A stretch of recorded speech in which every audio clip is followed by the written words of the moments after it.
छात्रों, आज मैं आपके समक्ष कार्ल मार्क्स के आर्थिक विचारों पर व्याख्यान प्रस्तुत करूंगा। इससे पहले मैं आपको अपना परिचय बता दूं। मैं doctor Gauri Shankar Paswan, assistant professor, department of economics, KKM college, Jamui. बंधुओं, कार्ल मार्क्स के आर्थिक विचारों पर व्याख्यान को आप शांतिपूर्वक सुनने का कष्ट करें।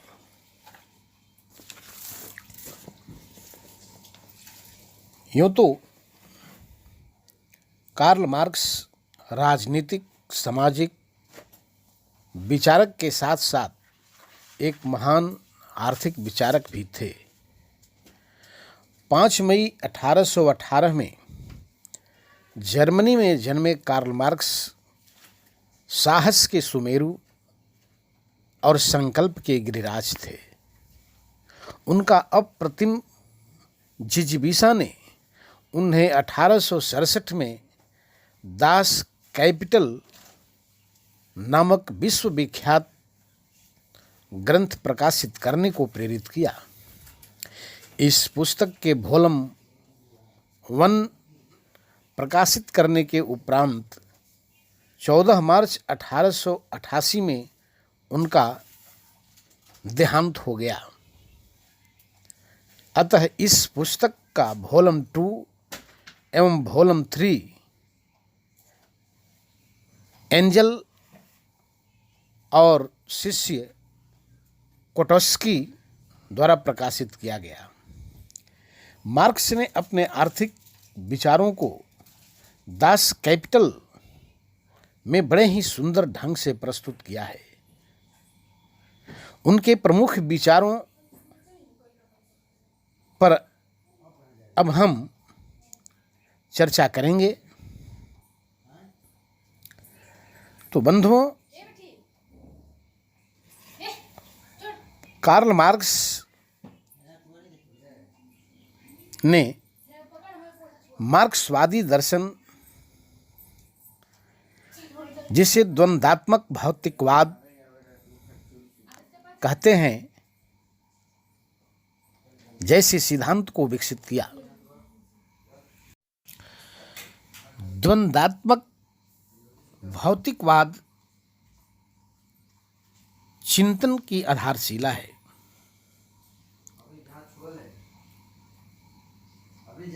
इस प्रभावपूर्ण खोज की बदौलत ही दर्शन शास्त्र पहली बार विज्ञान बन सका था। बंधुओं, द्वंद्ववाद का मतलब आप जानते हैं। द्वंद्ववाद अंग्रेजी भाषा के डायलेक्टिव शब्द का हिंदी रूपांतरण है। डायलेक्टिव यूनानी शब्द डायलोगो से बना है, जिसका तात्पर्य है बातचीत करना, तर्क वितर्क करना, वाद विवाद करना। वास्तव में द्वंद्ववाद किसी विश्वास, विचार, युक्ति अथवा धारणा में पाए जाने वाले विरोधों को स्पष्ट करके सत्य तक पहुंचाने की कला है। दो विरोधी शक्तियों में संघर्ष होने की स्थिति को ही द्वंद्व कहा जाता है। द्वंद्ववाद के समर्थकों का कहना है कि संसार में जो भी परिवर्तन होते हैं वे सब इसी द्वंद्व के कारण होते हैं। द्वंद्वात्मक भौतिकवाद की कई विशेषताएं हैं। नंबर 1, जैसे द्वंद्वात्मक भौतिकवाद एक प्रकार से तीव्र एवं क्रांतिकारी परिवर्तन लाने वाला है। नंबर 2, द्वंद्वात्मक भौतिकवाद अर्थात भौतिक प्रकृति को प्रमुख मानता है। मनुष्य की भौतिक परिसंपत्तियां ही विचार को जन्म देती हैं। विचार पदार्थ के सहारे विकास करता है। प्रत्येक घटना का आधार भौतिक जगत है। चेतना भौतिक पदार्थ के पीछे चलती है और भौतिक पदार्थ के आंतरिक विरोधी विचार को संचालित करती है। नंबर 4, आंतरिक विरोध की प्रक्रिया। द्वंद्वात्मक भौतिकवाद इस मान्यता पर आधारित है कि समस्त वस्तुओं तथा प्रकृति की घटनाओं में आंतरिक विरोध की प्रक्रिया स्वाभाविक रूप से पाई जाती है।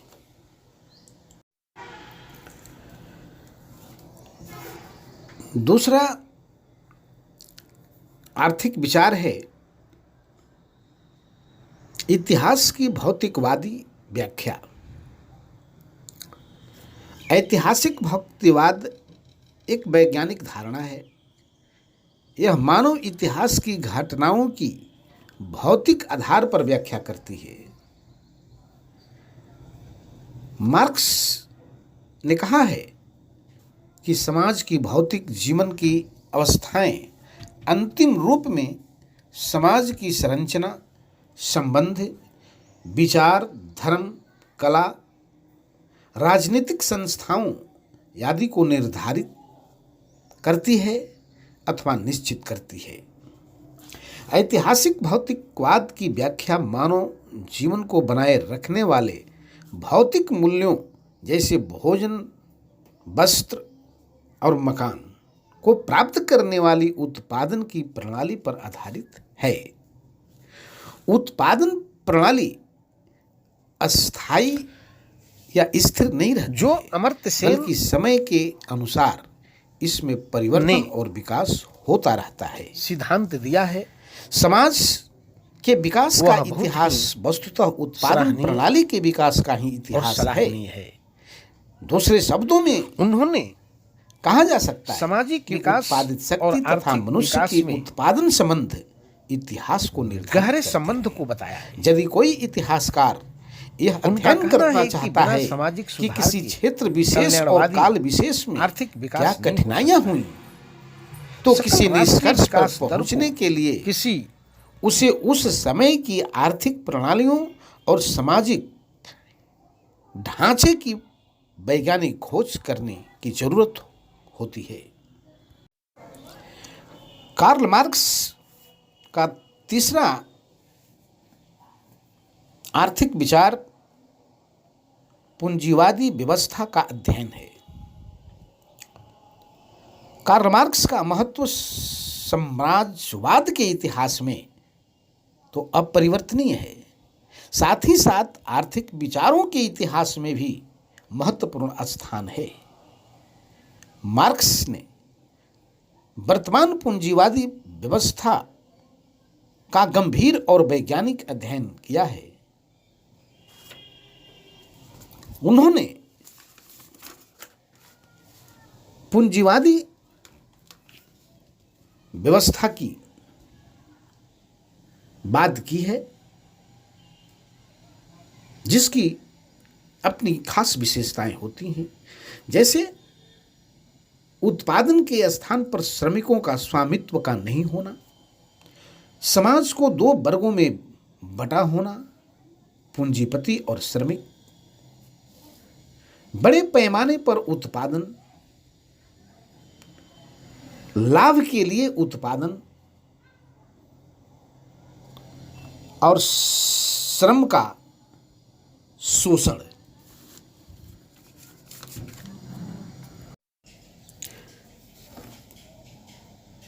कार्ल मार्क्स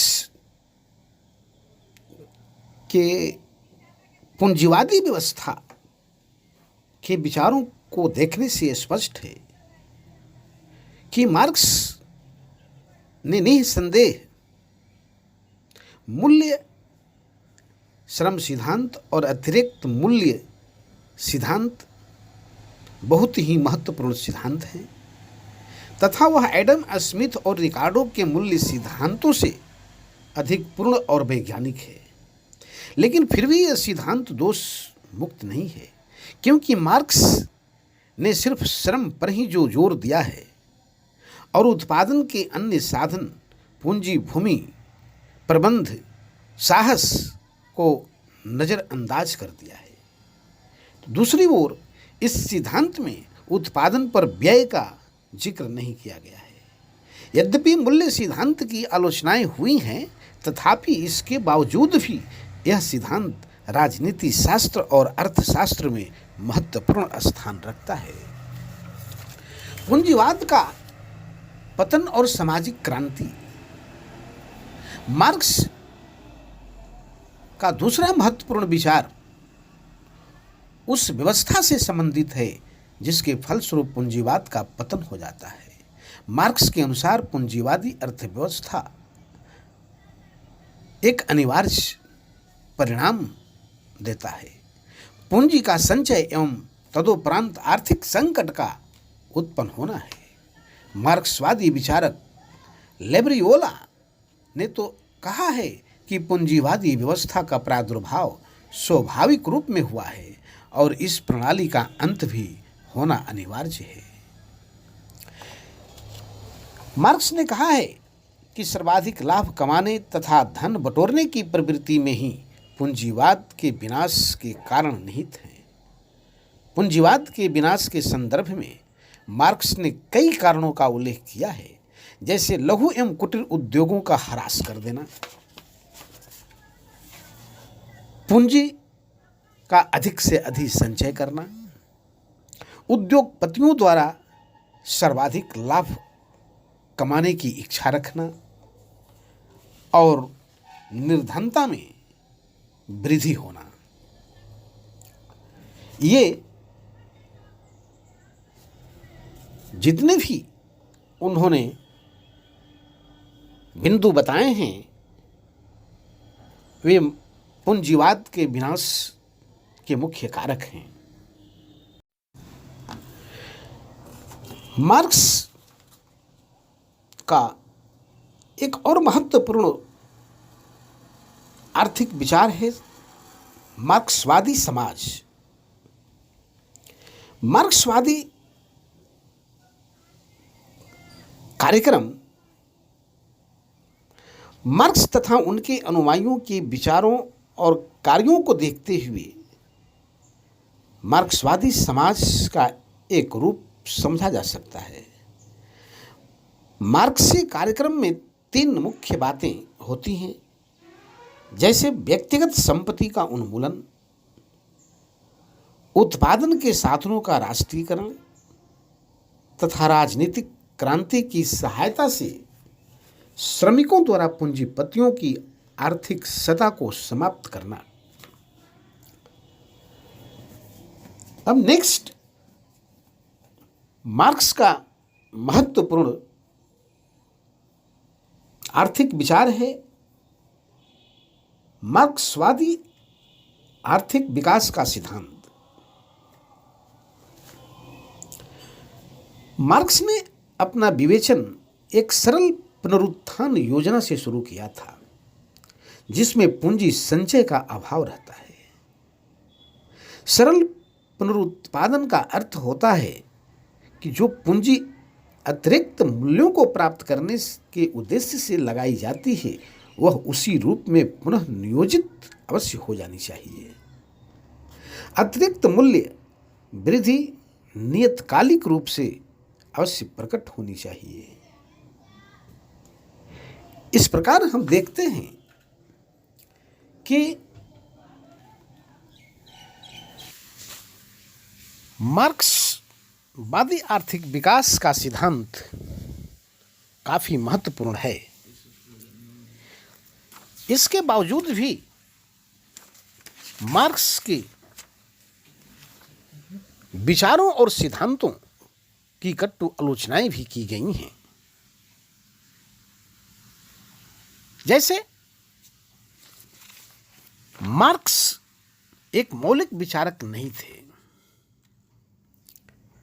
आलोचकों का कहना है कि कार्ल मार्क्स एक मौलिक विचारक नहीं थे। उन्होंने अपनी तरफ से कोई नया विचार नहीं दिया है। जो कुछ भी उन्होंने लिखा है वे सब हमें एडम स्मिथ जैसे विद्वानों के विचारों में मिल जाता है। इस संबंध में विस्तृत अध्ययन के लिए मार्क्सवाद तथा परंपरावाद को देखना भी जरूरी हो जाता है। कार्ल मार्क्स के बारे में कहा जाता है कि वे एक कुशल तर्कशास्त्री भी नहीं थे।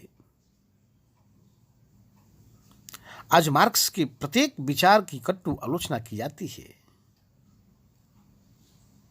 इसके बावजूद भी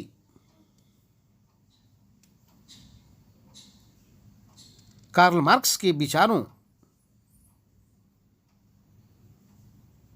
की महत्ता कम नहीं है। यह मानना पड़ेगा कि आज भी मार्क्स एक अत्यंत महत्वपूर्ण शक्ति है। ग्रे जैसे आलोचकों ने भी इस बात को स्वीकार कर लिया है कि अपने दोषों, त्रुटियों और असंगतियों के बावजूद मार्क्स का एक बहुमुखी व्यक्तित्व था। मार्क्स केवल अर्थशास्त्री ही नहीं थे, वह एक समाजशास्त्री भी था, श्रमिक वर्ग का रक्षक भी था, शिक्षक और एक पैगंबर भी था। वह 19वीं शताब्दी के क्रांतिकारी तथा श्रम आंदोलन का बौद्धिक नेता था। अपने पूर्वजों की अपेक्षा उसने समाजवादी सिद्धांत का प्रत्यक्ष संबंध जनसमूह से था। मार्क्स और उनका बाद आज संसार भर का आकर्षण का केंद्र बना हुआ है। आज शायद ही ऐसा कोई देश होगा जहां इस वाद के समर्थक और अनुयायी नहीं होंगे। मार्क्स के अनुयायियों में एंजिल्स, कॉन्टेस्की, लुक्जेमबर्ग, लेनिन, स्टालिन और माओ त्से तुंग आदि का नाम बड़े सम्मान के साथ लिया जाता है। मित्रों, रूस में मार्क्स के बताए हुए मार्ग पर चलकर लेनिन, स्टालिन ने तो साम्यवाद की रचना ही कर डाली। कमोवेश इसी तरह चीन में माओ त्से तुंग तथा चाउ उन लाई ने तो नेतृत्व में साम्यवादी राज्य की स्थापना कर दी। इतनी आलोचनाओं के बावजूद भी आर्थिक विचारकों के इतिहास में उनके महत्व को कम नहीं किया जा सकता है। प्रोफेसर लास्की ने स्पष्ट कहा है कि कार्ल मार्क्स सामाजिक वाद विवाद की दृष्टि से मानव दशा का प्रश्न सबसे पहले प्रस्तुत किया था तथा उसमें आशा का संदेश प्रदान कर अमूल्य सेवा की है।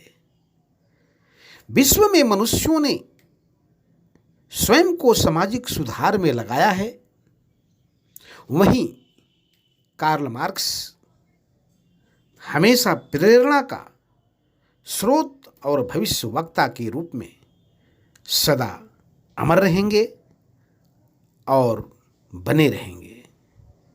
इन्हीं शब्दों के साथ तब तक के लिए मैं आपको धन्यवाद देता हूँ।